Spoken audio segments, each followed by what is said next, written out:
சிந்திக்க ஒரு கதை. ஒரு நாள் தெனாலிராமன் ஒரு சிறு தவறு செய்து விடுகின்றான்.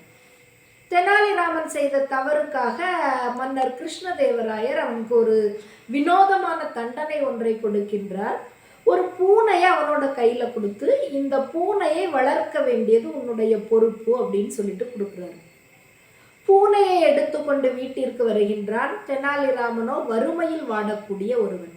அந்த பூனைக்கு பால் வைக்கிறதுக்கு கூட அவன்கிட்ட காசு கிடையாது. இப்போ இது ஒரு வீண் செலவாக தனக்கு மாறிவிட்டதே அப்படின்ற ஒரு யோசனை ஒரு பக்கம் ஓடிக்கொண்டிருக்க, இன்னொரு புறம் தினமும் காலையிலே நீ இந்த பூனையை பார்ப்பதே தனக்கு ஒரு வேலையாக மாறிவிடுகின்றது. அது மட்டும் இல்லை, இந்த பூனையோட முகத்துல தானே இனி நான் தினமும் காலையில முழிக்கணும் அப்படின்ற ஒரு எதிர்மறையான எண்ணமும் அவனுடைய மனதுக்குள் எழுகின்றது. இப்படி யோசிச்சுட்டு இருந்தவன் என்ன செய்யறது?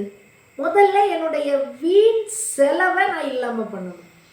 அடுத்து இந்த பூனையோட முகத்துல நான் முழிக்காம பார்த்துக்கணும் அப்படின்னு சொல்லிட்டு ரொம்ப நேரம் யோசித்து முடிவெடுத்து கடைசியாக தன்னுடைய வீட்டில் இருக்கக்கூடிய ஒரு அறையில் அந்த பூனையை கொண்டு அடைத்து வைத்து விடுகின்றான். இப்போ ஒரு நாள் அந்த பூனைக்கு ஒரு கிண்ணத்துல சுட சுட பாலை மிகவும் சூட்டோடு எடுத்துக்கொண்டு அந்த பூனைக்கு முன்னாடி வைக்கிறான். பூனை பசியோடு மிகவும் வேகமாக சென்று அந்த பாலை குடிக்கின்றது. பால்ல வாய் வச்ச அடுத்த நிமிஷமே பூனை அந்த பாலை விட்டு அலறி அடித்து கொண்டு ஓடிவிட்டது. தினமும் இவன் என்ன செய்யறான்? இதே மாதிரி பால் கொண்டு வைக்கிறான். அந்த ஒரு நாள் அனுபவத்திற்கு பிறகு அந்த பூனை அந்த பால் பக்கத்திலே போகவே இல்லை. கிட்டத்தட்ட 10 நாள்கள் ஆக்கிவிட்டது. பூனை இப்பொழுது சாகக்கூடிய நிலைமைக்கே வந்துவிட்டது. இனி பூனை இறந்துடுச்சு அப்படின்னு சொல்லிட்டு சொன்னா மன்னருக்கு பதில் சொல்லியே ஆக வேண்டும். அதனால என்ன செய்யறான்? பூனை சாகிறதுக்கு முன்னாடி தான் தப்பிச்சுக்கணுமே. உடனே பூனையை தன்னுடைய கைகளில் எடுத்துக்கொண்டு அரண்மனைக்கு செல்கின்றான். அரண்மனையில மன்னர் முன்னாடி சொல்றான், மன்னா, ஏன்னே தெரியல, என்ன மந்திரமோ மாயையோ எனக்கு ஒண்ணுமே புரியல. ஒரு பூனை அப்படின்னாலே சாதாரணமாக பால் அப்படின்னா அதை மிகவும் விரும்பக்கூடிய ஒரு பிராணி. ஆனால் இந்த பூனைக்கு நான் தினமும் பால் வைக்கின்றேன். ஆனால் இந்த பூனை அந்த பாலை பார்த்த உடனே அந்த பாலை கண்டு பயந்து ஓடுகின்றது. ஏன்னே எனக்கு தெரியல அப்படின்றான். உடனே கிருஷ்ணதேவராயர் நம்ப மறுக்கின்றார். நான் நம்ப மாட்டேன். அது எப்படி?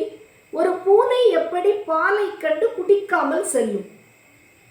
அதனால ஒரு வேலையாளை கூப்பிடுறாரு. கூப்பிட்டு ஒரு கிண்ணத்தில் பால் கொண்டு வருமாறு ஆணையிடுகின்றார். இப்போ அவன் அந்த பாலை கொண்டு அந்த சபையில் வைக்கின்றான் பூனைக்கு முன்னாடி. பூனை இப்பொழுதும் அந்த பாலை கண்டவுடனேயே விரண்டடித்து கொண்டு ஓடுகின்றது. கிருஷ்ணதேவராயருக்கா ஒண்ணுமே புரியல. என்ன ஒரு ஆச்சரியம்! ஒரு பூனை பாலை குடிக்காம ஓடுது அப்படின்னா என்னது அப்படின்னு சொல்லிட்டு உங்களுக்கு எதுவுமே புரியல. இப்படித்தான் சில மனிதர்களுடைய வாழ்க்கையிலும் நடந்து கொண்டிருக்கின்றது. நம்ம வேலை செய்யற இடமோ இல்லை ஏதோ ஒரு இடங்களிலோ நமக்குள் இருக்கக்கூடிய திறமைகள் மறக்கடிக்கப்படுகின்றன, இருட்டடிப்பு செய்யப்படுகின்றன. அப்படி இருட்டடிப்பு செய்யப்படுகின்ற பொழுது தானாக நமக்குள் ஒரு பயம் வருகின்றது. அதோடு கவலைகளும் மேறிடுகின்றது.